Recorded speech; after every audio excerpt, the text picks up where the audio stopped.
Guys, it's been a really long time since I've done a video. Just been working away on my book, about 6 chapters in, about 8 or more to go.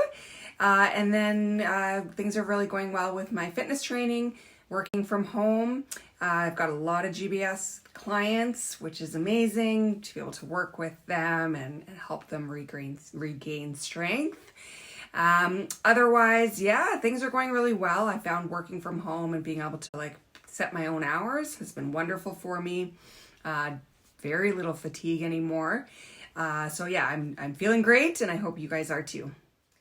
So today I'm just going to be answering a very important question that I get because everybody wants my opinion on this, and it's regarding the COVID-19 vaccine. And I know that I have mentioned in my past videos how I was not going to get it, but guess what, guys? I did. So I have been vaccinated now, and I got the Pfizer vaccine.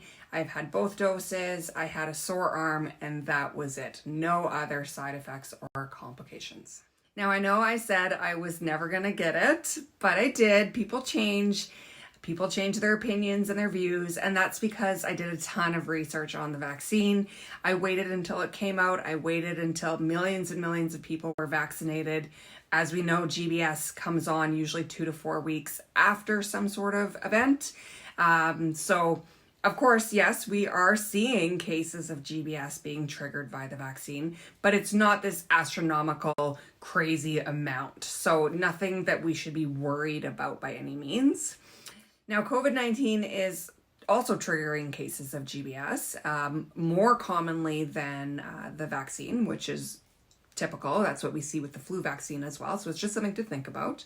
But in the end, the reason why I got vaccinated was because I have already been on a ventilator, and COVID-19, with it being such a serious respiratory illness in some people, and the fact that I've already been on life support, I didn't want to just take that risk. And here in Alberta, we had some pretty high numbers at times. And I didn't want to be that 1% or 2% that ends up on a ventilator. And I'm sure there's some of you that are thinking, why would you allow yourself to be injected with something that is a known trigger for GBS? But I've heard of tons of cases from COVID. I've heard of quite a few cases from the vaccine.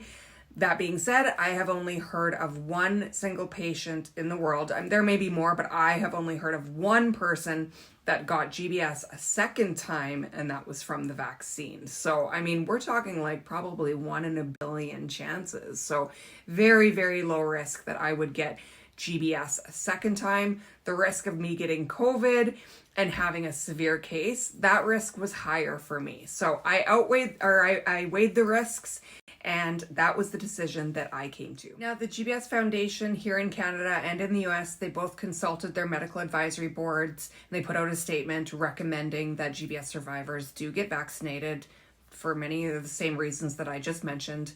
And when I gave that some thought, these medical doctors that work with the GBS Foundation, they're not paid, they're volunteers, and they are doing it because they are passionate about GBS, and they've studied this illness, and they've worked with patients for decades.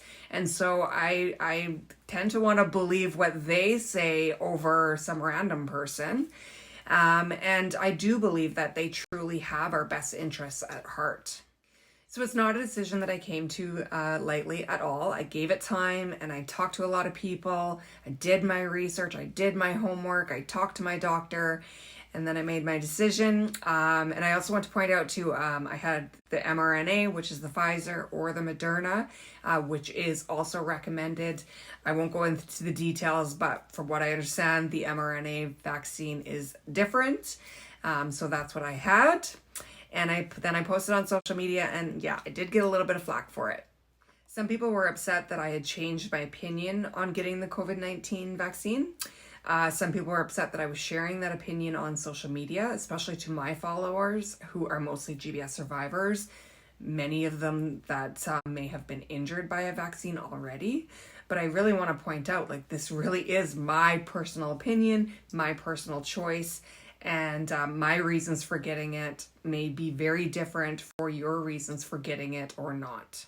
And I had a few anti-vaxxers reach out to me saying, How dare you endorse getting vaccinated when you know that it can trigger cases of GBS, or you know that there are side effects? And I am well aware of the side effects, and awareness is key. I think more people need to be aware of the side effects and the fact that you can get GBS from a vaccine.